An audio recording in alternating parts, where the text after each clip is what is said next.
Hola, amigues i amics del Centre Europeu. Aquí em veieu, a la vora del foc. Avui que fa un dia una mica plujós, una mica fresquet, té molt de gust i, a més, a la vora del foc us explicaré una llegenda, la llegenda d'en Pere Boteu, que més adient. I sovint us sonarà en Pere Boteu, no? Vigileu que cremareu les calderes en Pere Boteu. D'on ve aquesta llegenda? Doncs es parla d'un personatge que va entrar i va sortir de l'infern. Resulta que va veure com era l'infern. Amb això, abans de començar la llegenda, també vull que reflexioneu de l'infern sempre s'ha volgut representar, no? En la història de l'art. Ja ens han parlat textos com l'Orfeu a l'època mitològica, o el mateix Evangeli a l'Apocalipsis, o el mateix Dante a la Divina Comèdia, però a la història de l'art hem vist que sempre s'ha volgut descriure com era a través d'aquests dimonis, d'aquests diables que torturen les ànimes. De fet, a l'època medieval és on trobem els millors exemples i aquí veieu alguns que hem visitat amb el Centre Europeu. Per exemple, a Conques, a la Valld'Hebron, veieu aquest magnífic timpà de l'abadia de Santa Fe, on veiem un judici final i veieu a un costat tot aquest infern fantàsticament representat. Vam anar a Berna, a la catedral, també es veu el timpà, aquesta imatge fantàstica, o a Arles, a la Provença, el que seria la portalada de la catedral de Sant Tròfim, també veieu allà uns condemnats. A Catalunya veieu a la catedral de Tarragona, a sota del timpà, tots aquests personatges que, si us fixeu, més o menys estan bullint a l'olla. També veiem en pintura exemples fantàstics. A casa nostra, al Museu Nacional d'Art de Catalunya, veiem, per exemple, el mestre de Soriguerola, aquesta taula pintada, o, per exemple, Bartolomé Bermejo en el seu quadre de Jesús baixant els llims, seria un altre exemple, o a Terrassa, el que seria el retaule de Sant Miquel. Però anem ja a explicar la llegenda. Ens situem a Tordera, al segle XVII, concretament el 1608. En aquell moment, Tordera formava part del vescomtat de Cabrera. I allà hi havia un personatge que es deia Pere Porter. Resulta que aquest personatge estava tan feliç a casa seva, a la seva masia, i s'hi van aparèixer tots uns oficials de la vila d'Hostalric. Hostalric era la capital del vescomtat. Arriben allà i li demanen que pagui un deute que no ha pagat i estan disposats a treure-li tots els seus béns, confiscar-li i, a més, fer un inventari amb el que té i fins i tot posar-lo a la presó si no paga el deute. El Pere creu que el deute l'ha pagat, per tant es sorprèn moltíssim. I veient la situació els demana que si el deixa anar a Massanet, que té un amic que li deu diners i al cap de 2 dies els hi podrà pagar. Accepten els oficials i en Pere se'n va cap a Massanet. Això era el dia 23 d'agost de 1608, dia de Sant Bartomeu. Caminant, arriba a la zona de l'estany de Sils i allà es troba amb un jove cavaller que està damunt d'un cavall, un jove molt ben plantat. El cavaller que està damunt d'un cavall porta darrere un cavall sense una cavalgadura buida. Com veu el Pere tan capficat i li diu: escolta, què et passa? I el Pere diu: deixa'm. No, digue'm, que jo et vull ajudar. I com vols ajudar-me tu si ets jove, no ets pas savi, no em podràs pas ajudar i el que jo tinc no té cap mena de solució. El jove va insistint, finalment el Pere li explica que el seu pare resulta que en un moment que no hi havia males collites va anar a comprar blat, a demanar diners i deixant com a penyora els seus béns. Però resulta que el pare, finalment, abans de morir, va pagar el deute. I per tant, es sorprèn molt que el notari, que es deia Gelmà Bonsoms d'Hostalric, no hagués fet un acte i que no constés el pagament.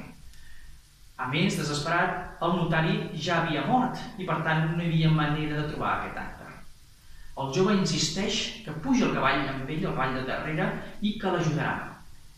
Estaven ja molt a prop de l'estany de Sils i veient que el camí era una mica fangós, finalment en Pere accepta, puja el cavall i el jove li diu: jo t'ajudaré, jo sóc el dimoni i jo et portaré a l'infern i veurem el notari que et dirà on està aquest acte. El Pere desesperat ja no té temps de baixar, els cavalls comencen a córrer per damunt del bosc i penetren dintre de l'estany de Sils.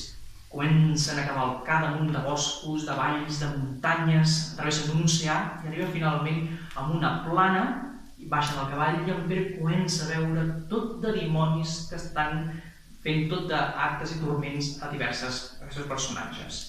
El més curiós és que comença a passejar per allà i comença a identificar alguns d'aquests personatges. Per exemple, veu allà mossèn Vilameres, que va ser acusat de matar algú, o mossèn Jordà, que està allà en un llit amb 2 homes al costat, un llit de foc i sofrint turments també dels dimonis.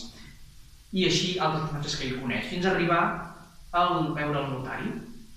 El jove i ell s'acosten i el notari li confessa: sí, jo estic aquí per culpa d'aquest acte que no vaig presentar i per això estic aquí a l'infern cremant-me.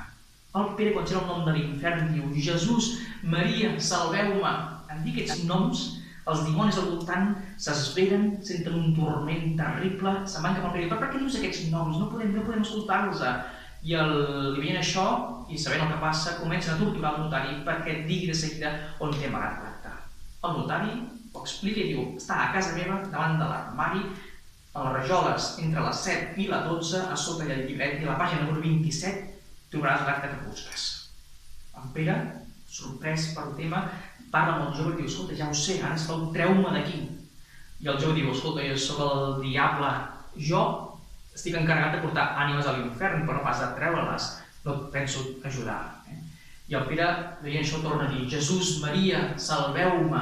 Tenia aquestes paraules, el diable, tots els dimonis no ho suporten i diuen: mira, vés-te'n de l'infern, no et volem veure, vés-te'n d'aquí. El Pere escapa a corre i tot corrent va veient altres turments i altres coneguts. Veu, per exemple, el pare i el fill allà en una sínia de voltes, veu altres personatges i finalment veu a un peregrí, que Romeu, que l'acompanya, diu: segueix-me, que l'acompanya a fora de l'infern. Surt a l'exterior, en Pere no sap on està.